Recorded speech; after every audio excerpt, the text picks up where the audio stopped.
जय श्री राधे। श्रीमद् भागवत महापुराण के महात्म्य के पंचम अध्याय के आज हम 49, 50, 51 एवं 52वें श्लोक पर चर्चा कर रहे हैं।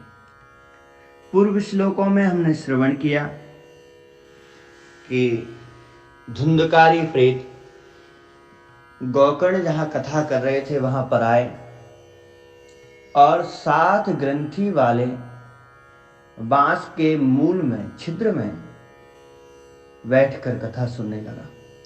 पहले दिन कथा के समाप्ति पर, विश्राम पर,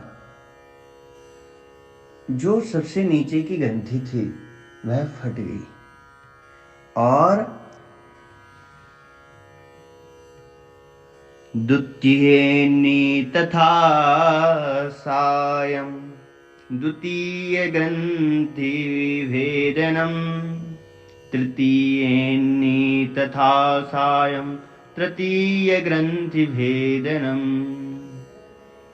दूसरे दिन कथा प्रारंभ हुई और जैसे ही कथा का विश्राम हुआ तो दूसरी ग्रंथि बड़ी आवाज के साथ फट गई। तीसरे दिन भी कथा के विश्राम के समय तीसरी ग्रंथि भयानक शब्द करते हुए फटी। एवं सप्तदिनैश्चैव सप्तग्रन्थि विभेदनं कृत्वा सद्वादश स्कन्ध श्रवणात् प्रेततां जहौ।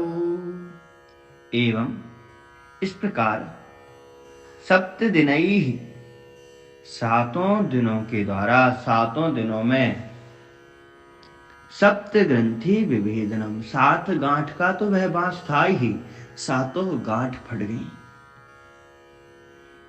और कृत्वा सा 12 स्कंद श्रवणात् प्रेतताम जहु, 12 स्कंध श्रवणम कृत्वा, श्रवणात् कृत्वा, श्रवण करने के द्वारा करके, सहा धुंधकारी प्रेत प्रेतताम जहौ, वह धुंधकारी प्रेत ने प्रेतत्व को छोड़ दिया और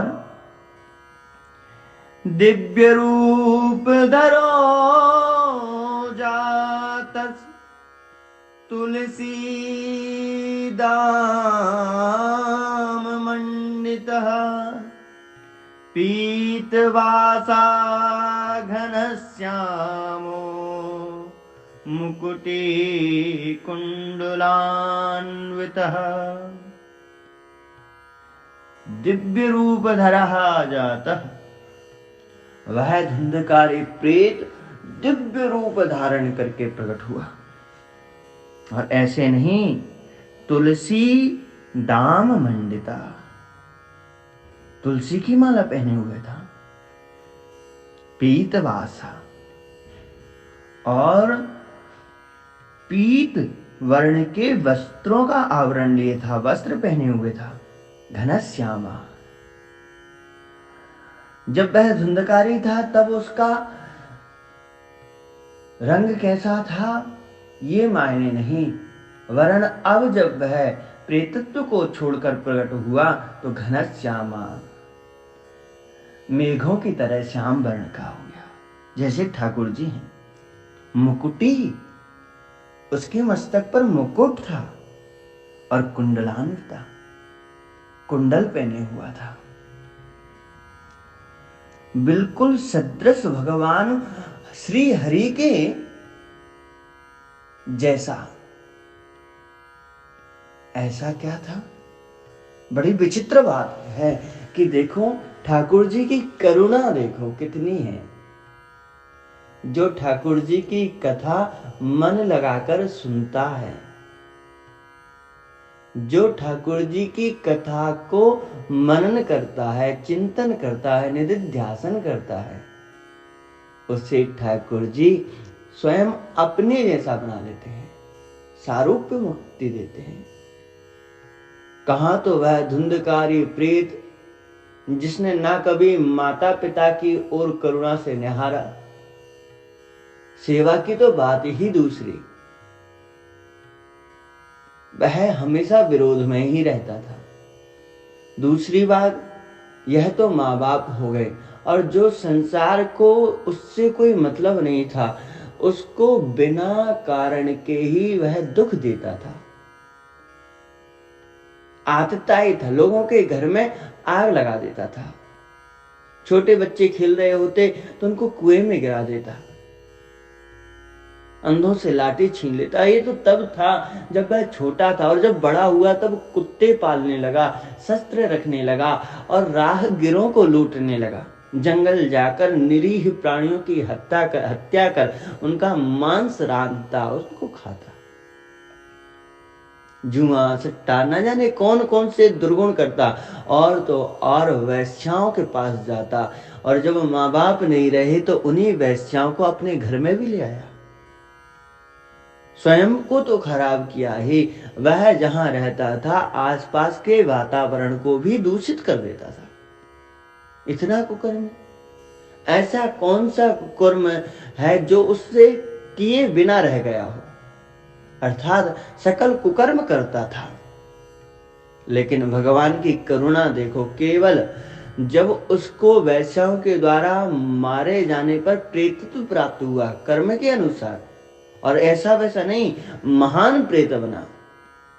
न सांस ले सके, न कुछ पानी पी सके, न बोल सके, न भोजन कर सके, कभी सर्दी कभी गर्मी में दुख पाता हुआ भटकता रहे हवा के साथ। ऐसे प्रेत ने जब श्रीमद् भागवत महापुराण की इस पावन कथा को 7 दिन नियम पूर्वक एक स्थान पर बैठकर सुना, और कथा के बाद उसका चिंतन किया, मनन किया, तो केवल 7 दिनों में जितने भी उसके पहले के कुकर्म थे, वो सब के सब नष्ट होकर उसे ठाकुर जी ने सारूप्य मुक्ति दी। नमाम भ्रातरं सद्यो गोकर्णमिति चाब्रवीत्, त्वयाहं मोचितो बन्धो कृपया प्रेतकस्मलात्। भ्रातरं नमाम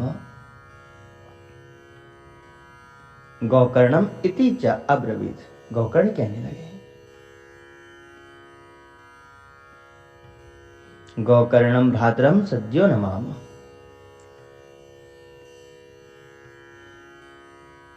आपको नमस्कार है। अहम त्वया प्रेत कल्मषात् मोचिता।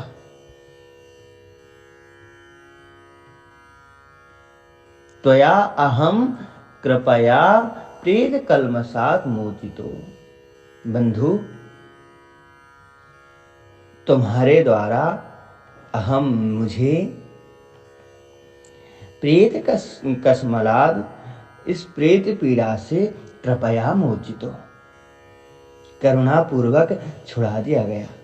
बहुत बहुत साधुवाद। इस प्रकार वह धुंधकारी कहने लगा। आगे और क्या कहता है, हम आगे के श्लोकों में श्रवण करेंगे। जय श्री राधे।